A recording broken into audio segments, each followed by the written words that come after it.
Здравейте! Днес ще ви покажа как да си направим мартеничка на една кука. Една много лесна мартеничка за тези, които могат да плетат на една кука. Да си направим мартеничка на една кука. За целта ще са ни необходими едно гранче с бяла прежда, едно с червена,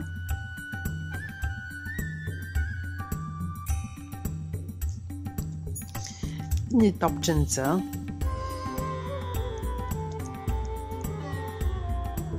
за завършване на мартеничката, една кука. За целта аз използвам номер 3,5 и една ножичка. Ще започнем с синджирче, което трябва да е дълго, колкото е китката на ръката.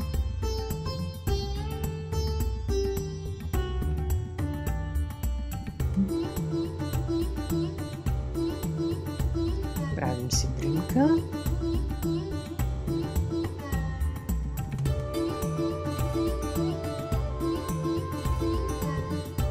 Промушваме през куката. Стягаме лекичко и започваме да си правим синджирчето.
Ето, даже стана много голяма. Малко ще разплета.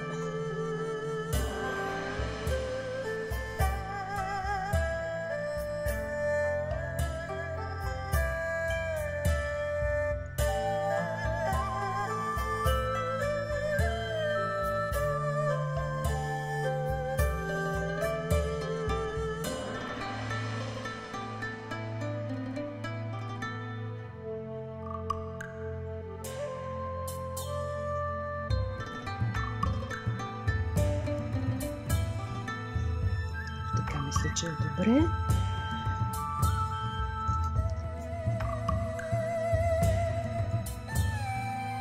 Сега ще обрежем червения конец.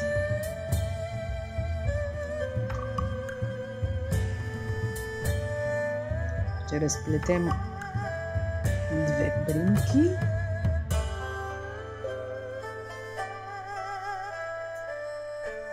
И ще си направим магически възел или невидим възел.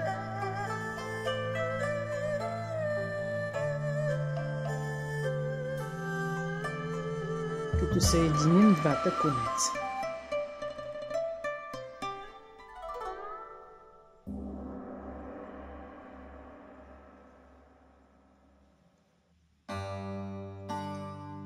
Първо затягаме червеният конец.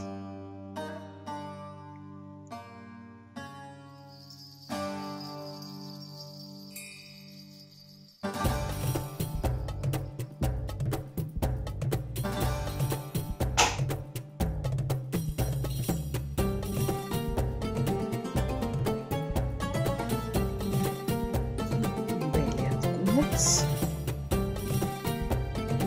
Издърпваме. Изрязваме крайчетата.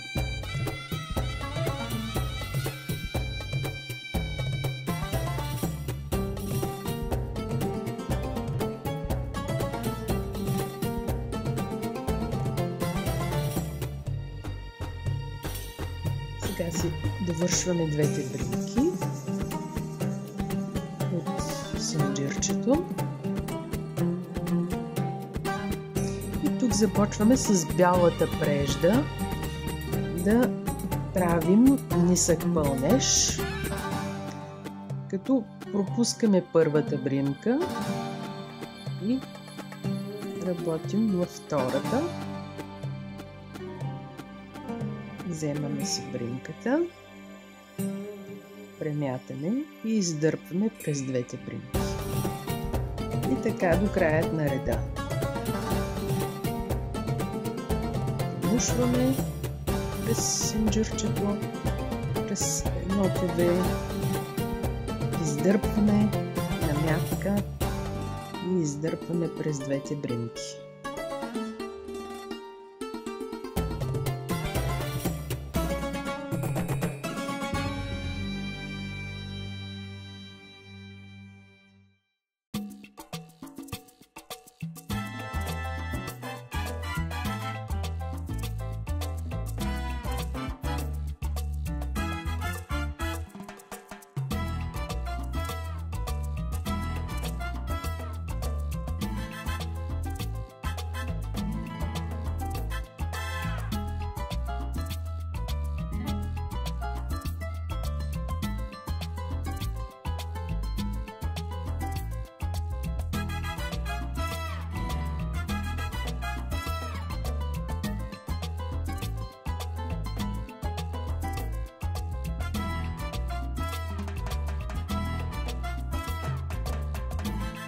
Ако имате работа с търговци на коли, автокъщи или частни лица, блъснати автомобили, пренарити километри, или просто коли в лошо техническо състояние, bestdiagnostics.net.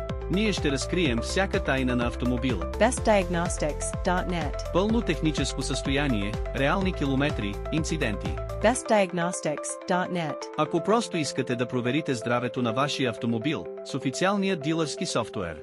bestdiagnostics.net. Целият ред е с бринки от нисък пълнеж.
И изрязваме двете крайчета.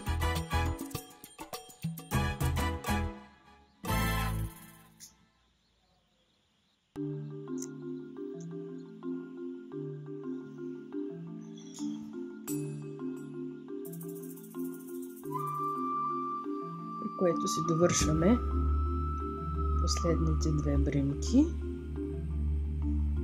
с нисък пълнеж.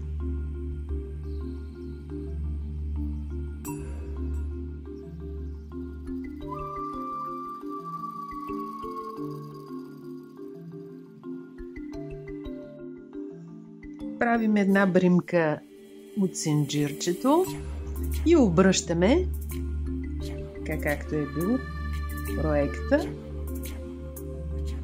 го обръщаме.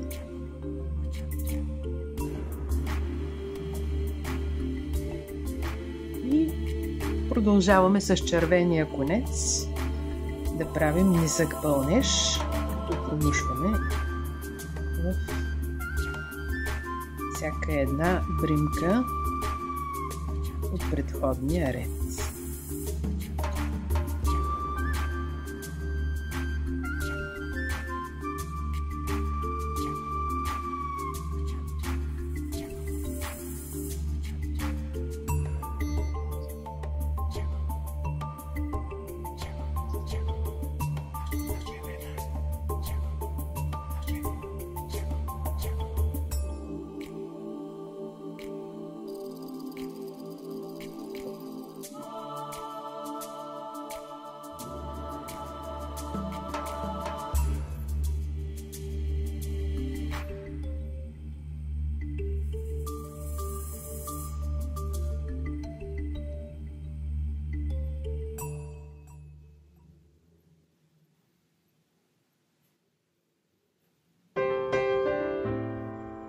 И ето тук пак дойде моя котарак.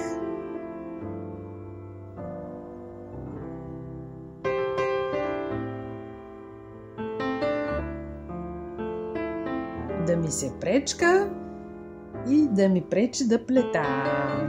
Айде, Бунти, слизай долу. Слизай!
Завършваме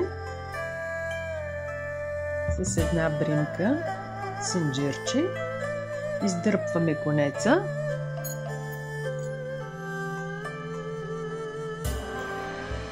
и какво се получи. Нашата мартеничка е почти готова.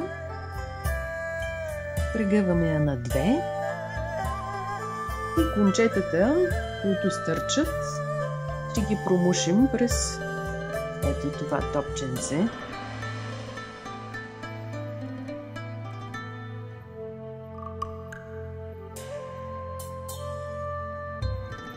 Като тук аз си помагам с куката, за да може лесно да излязат. Завързваме на възел, даже на два възела, конченцата, сме ги промушили през топченцето, като по този начин нашата мартеничка вече е готова. И сме я стабилизирали.